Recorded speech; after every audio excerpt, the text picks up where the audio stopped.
بسم اللہ الرحمن الرحیم۔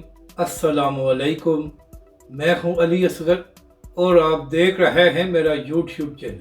تو ناظرین کرام، چند دن پہلے تحریک لبیک پاکستان کے اہم رہنما علامہ آصف اشفاق رضوی صاحب نے اپنے ایک ویڈیو پیغام میں یہ کہا تھا کہ جہلم کے علاقے سے معاذ اللہ جلے ہوئے قرآن پاک کے نسخے ملے ہیں۔ اس کے بعد علامہ صاحب نے پولیس اور انتظامیہ سے یہ مطالبہ کیا تھا کہ اس علاقے میں کارروائی کی جائے اور جن لوگوں نے یہ حرکت کی ہے ان کے خلاف سخت کارروائی کی جائے۔ اور ناظرین کرام، علامہ صاحب نے اسی ویڈیو بیان میں یہ بھی کہا تھا کہ اگر پولیس نے کارروائی نہ کی تو پھر تحریک لبیک پاکستان دھرنا بھی دے سکتی ہے، اور جب تک کارروائی نہیں کی جائے گی تو تحریک لبیک کا دھرنا جاری رہے گا۔ تو ناظرین کرام، اسی حوالے سے جہلم پولیس کا بھی ایک بیان سامنے آیا ہے جس میں کہا گیا ہے کہ چند مشکوک لوگوں کو گرفتار کیا گیا ہے اور اسی علاقے میں مزید کارروائیاں بھی جاری ہیں۔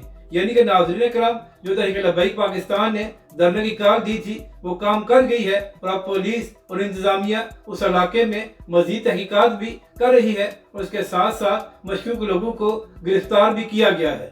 اگر آپ کو یہ ویڈیو اچھی لگے تو اسے لائک اور شیئر ضرور کریں اور ہمارے اس چینل کو بھی سبسکرائب کریں۔